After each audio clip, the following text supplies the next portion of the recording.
Welcome back to the third lecture of TCX1004. Let's get into it. So in this video, we're going to talk about first order logic, predicates, quantifiers, as well as how to manipulate quantified statements. In the previous video, we talked about propositions, how to evaluate propositional formulae, as well as truth tables, and figuring out when two formulae are equivalent. And how this ties into the current video is the fact that we will see why propositions are actually not enough and not expressive enough for us. So to do that, let's revisit again the same example that I've been showing you guys, talking about this proof that Socrates is indeed mortal. And in case you don't remember, it goes something like this. The proof goes, if Socrates is human, then Socrates is mortal. Socrates is human, and therefore we may conclude that Socrates is mortal. Let's think about an alternative way of phrasing this argument. We might instead say, all humans are mortal. And then in the second line and the third line is still pretty much the same. We want to say that Socrates is human, and therefore Socrates is mortal. Bear in mind that the only line that has changed here is the first line. Now, we would probably be very happy to sort of accept both of these proofs as reasonable and valid proofs. However, the limitation of propositional logic is precisely the fact that if we look at the first proof, we're able to carve out these propositions that we like, and we can make inferences with them. The problem in the second proof is that if we were to only see them as propositions, then we are stuck with three separate propositions that do not relate to each other in any way. So I'm going to show you how we get around this technicality, and the way that we're going to do that is to introduce two things like we mentioned here, predicates as well as quantifiers. So let's talk about predicates first, because this is actually quite simple. Let's start with how we would express the fact that something or someone is a human. We can create a predicate called human, and you might think of this as a function. That's completely fine, but we will write a predicate as the name of the predicate, followed by an open parentheses, followed by the object that it takes. So what I have here on the screen is what we will call a predicate. You can think of this predicate, let's call it the human predicate, as basically kind of like a function that takes objects and either outputs true or false. So based on this, instead of saying Socrates is human, we will instead say human Socrates is true. You can think of the predicate as basically evaluating to true when given the input Socrates. Another example might be if we instead give it the input car rather than Socrates, we would want to the predicate should evaluate this to false. Similarly, since we also want to talk about mortality, we also need a predicate that talks about it. And again, if we were to put car as input, we would want the predicate to evaluate this object to false. Whereas on the other hand, mortal Socrates should evaluate to true. So to round up, think of a predicate kind of like a special kind of proposition whose truth value actually depends on the object you give it. If you were to contrast this with a proposition is either true or false, and the same applies for a predicate. It can only take on true or false values. The difference now is that a predicate's truth value depends on the object that you give it.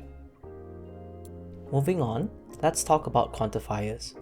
So I've color-coded the sentence on the screen here, and it's still the same line in the proof that we've seen before, but we want to treat this term, this half of the proof that says every human, as a special kind of concept, and quantifiers is our way of accomplishing that. So I've broken this statement up into two parts. We want to say every human, and we want to say is mortal. And the whole point of first order logic is to have a special way of representing every. So this is instead how we would write it mathematically. And I know it looks a little intimidating right now, but let's go through this step by step. So the whole point is to be able to read the symbols, and again, you might think of this as how to be more succinct. If anything, it's important to be able to read this back in English and understand what it means. So let's go through the first part. The first part in blue is how we were to say every human is mortal. Now these symbols might look quite involved, so let me try to explain a little bit what's going on here. At the very beginning, we're writing an upside down A. You should think of it as an upside down A, and I'll tell you why in a little bit. But notice that we're saying upside down A, followed by an X, followed by a funny symbol, followed by human. You should read this back as thinking x is in the set of humans. And then the green part is basically using a predicate, like we mentioned before this. So again, if we were to focus on the green part for now, we're basically saying that x is mortal. And what's going on in the first half of the sentence is basically saying every x that is in the set of humans. Or, because we're using an upside down A, we might want to think of this as all humans are mortal. I know the syntax and the notation is it takes a little getting used to, but this is pretty much the standard everywhere, so it does take a little getting used to, I agree. But try to get used to it. Now let me elaborate on the concept a little bit more. So just to be clear, when we write this, and hypothetically, let's just say all of humanity only has two humans, John and Sam right now, then what will happen is that x will take the value of John, and x will also take the value of Sam at some point. And we are basically saying that John is mortal and Sam is mortal. That is what this statement in math is saying exactly. And again, just to elaborate a little bit more on this funny upside down A that we've written here, we call this the universal quantifier. Think of a quantifier as basically a way to iterate over a special way of iterating over objects, and the universal quantifier means that we're going to iterate over all objects. Lastly, to hammer home the point, like I mentioned before, as a mnemonic to help you remember the fact that it's an upside down A, think of this as saying for all. Okay, well, what if on the other hand we wanted to say something like exists at least one human that is mortal? What should we write here instead? So one thing that you might note is that we're still using x as the object to pass into the predicate on the right side. So on the very first half we will still use x, but should we still use an upside down A? No, we will use something else instead. Instead we will use a backwards E symbol. So instead of being upside down now, it's front to back, I guess. This one is called the existential quantifier, and it is our way of representing the statement exists at least one. So coming back to the proof that we had earlier on, instead of writing this in English where we say all humans are mortal, Socrates is human, and therefore Socrates is mortal, we can now replace each line with mathematical symbols. So the first line, we would want to write for all x in humans, mortal x. And again, think of this as basically saying for all x where x comes from the set of humans, x is mortal. And because x has to range through all possible values, this means that all of the values in the set humans is mortal. And then on the second line, we're talking about a specific object. We're talking about the Socrates object, and we're saying that the Socrates object is human. That is what the second line is saying. And then the last line is basically saying that Socrates is mortal. So here's the general format that you might expect for a quantified statement. In other words, a sentence that is written with quantifiers. You first begin with the quantifier, followed by the variable name. It could have been x, it could have been y, it could have been z, it could have been a, but normally we use x, use whatever you like. Followed by this funny symbol. Think of it as a backwards 3 if you want to, like a weird way of writing e. Followed by the set that the variable comes from, followed by the statement about the variable.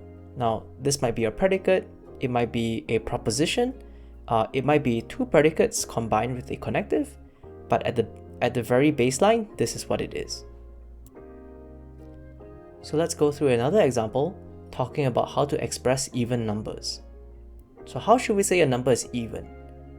In English, we might say something like a number is even if it is divisible by 2. But this might be a bit imprecise or a bit ambiguous because what does it mean here to be divisible by 2? After all, for example, we can divide fractions by 2. For example, if we were to divide something like 2 over 3 by 2, we would just get 1 over 3 instead. It's not like we can't do it, we could divide it by 2. And perhaps what we actually meant to say is that a whole number x is even when x over 2 is also a whole number. So for example, this way in English might be a little bit more precise and a little bit more correct. We might say something like a number x is even if there is an integer k such that x is equals to 2k. So if we were to write a quantified statement for this, remember, like we mentioned before, we need a set to take from. So over here, a little bit more new notation, the set of integers is written using this funny symbol with a z. You can think of the middle stroke as being double stroked. So this is the symbol that we use to represent this. So instead of writing this in English, the way we would write it is to say a number x is even if there exists a k. I'm using a different variable now. I'm using k instead of x or y or whatever, right? I'm going to say there exists a k. This value k is going to be taken from the set of integers z, such that 2 times k is equals to x. So as an example, if we want to check whether a value like 164, whether it is even or not, then we're basically asking, does there exist a value k that comes from the set of integers for which 164 is equals to 2 times k? And we just so happen to know that this is true because we can find such a value. In fact, by taking 82, which happens to be from the set of integers, we can then argue that 164 is indeed even. But what about a value like 3? Is it possible to find an integer such that 2 times k is equals to 3? So we all know that 3 is an odd number, so it's pretty much the case that no matter the value k that we take from the set z, 2 times k is not equals to 3. The next thing to do is to talk about an interesting aspect about quantifiers. So up to the previous part, we have been able to say things like every person is mortal, or that there exists an even number. But what about if we wanted to say something instead like every car has a steering wheel, or we want to say something like there is a planet that everyone lives on? Then, using one quantifier is not enough, we actually need to use more than one quantifier. So let's see some more examples to show you what I mean.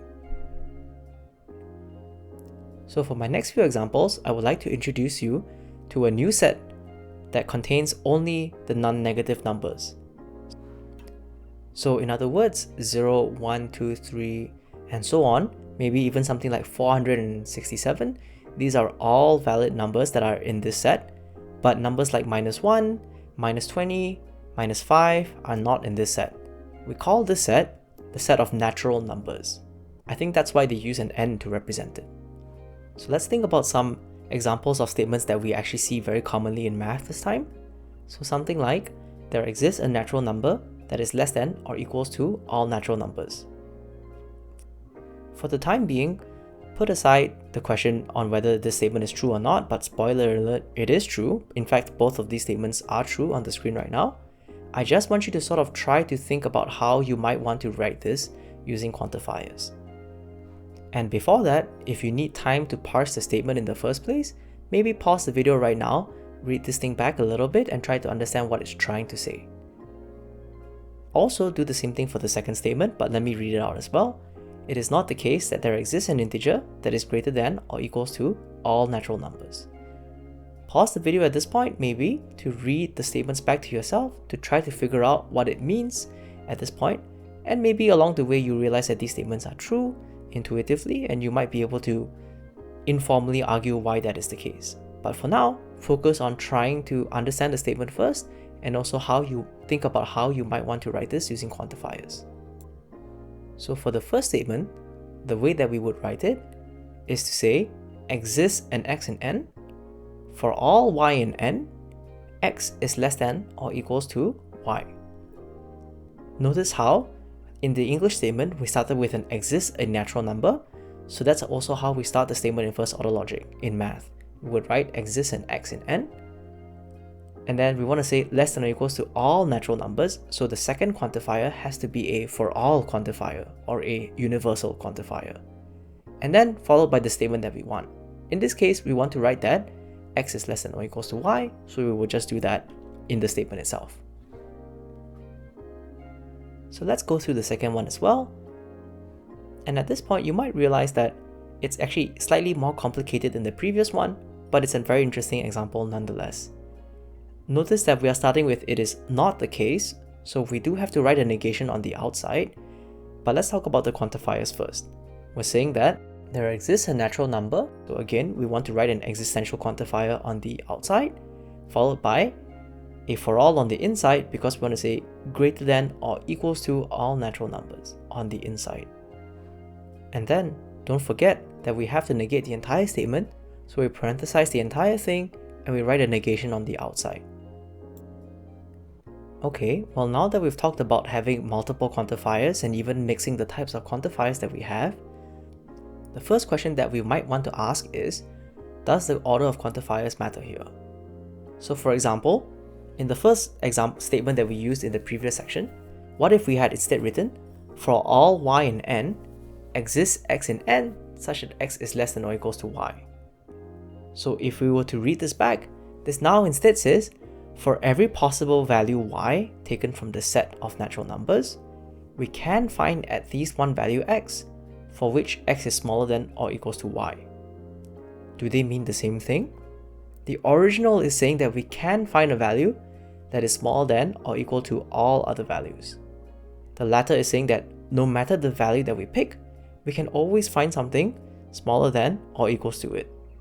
These don't mean the same thing. And if that might be confusing, here is an analogy of something that might be a bit more real life. Think of the following two statements and ask yourself, are they the same? Every car has a steering wheel versus there is a steering wheel that every car has. Think about how these don't mean the same thing. So moving on, the next thing to think about is the property of how quantifiers behave when we try to negate them. So let's go back to the idea of a number, whether it's even or not. So for example, if we want to plainly say that a number is not even, I hope you know by now that one way to do it is to pretty much just write a negation on the outside. But if you think about it, that's what is this trying to say? It's trying to say that it is not the case that we can find a number such that x is equals to 2k. A different way of writing this might be to say that no matter the number that we pick from the set of integers, we cannot find it so that x is equals to 2k. So notice here that these two statements actually mean the same thing. Let's go through one more example.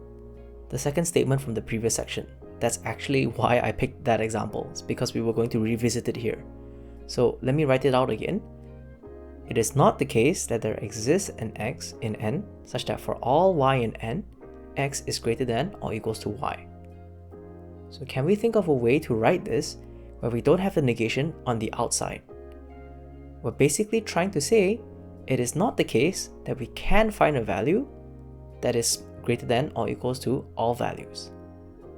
Well, we can also try to write it in the following way to say that no matter the value x that we try, we simply cannot have it so that all numbers are smaller than or equals to it. So we can swap the existential quantifier for a universal quantifier after we move the negation sign from the outside to the inside. Take a while, pause the video if you need to, sit on this for a little bit and think about why this makes sense. Now that we're done with that, we can go a little further and actually do this one more time. So think about how the negation is still behind a for all quantifier, and if you're wondering whether moving the negation past the quantifier changes it, then you're absolutely right. So what actually happens is that after that, instead of the for all, we now get an exists. So we can instead write for all x in n, for all y in n, it is not the case that x is greater than or equals to y. So again, in general, when we move a negation past the quantifier, we flip the quantifier. The last thing to talk about is how variable naming for quantified variables don't actually matter.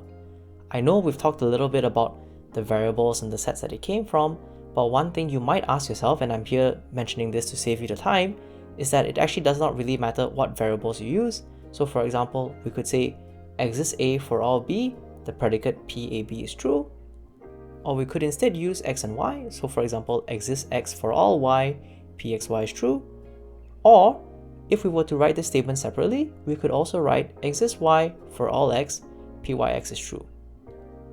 one very important thing I want you to note here is that the positioning of the variables in how they are placed in the predicate actually matter. So for example, A is on the first portion of the predicate and B is on the second portion, and A is the one here that is being used with an existential quantifier, whereas B is being used with a universal quantifier. So likewise, if instead of using A and B, you wanted to use X and Y, make sure here that X is used with the existential and Y is used with the for all. This way, you can argue that the first two lines are the same. Whereas maybe your friend would insist that they prefer to use Y over X, in which case, if they wrote exists Y for all X, P of Yx is true, then there is nothing wrong with that either, because they've made sure that it goes into the corresponding position correctly. So if, let's just say that we knew that the first line were true, we also know that we could write it in the second line, or we could write it in the way of the third line. Either is fine. Okay, and this concludes our videos for the first week of TCX1004. And as a sneak peek into the next videos in the next week, we will be talking about the meaning behind all of this. We'll be talking about a proof system, because now that you know how to read sentences and write sentences, the next thing to do is to actually write essays that mean something with them. In other words, we'll be talking about how to write proofs in the next week.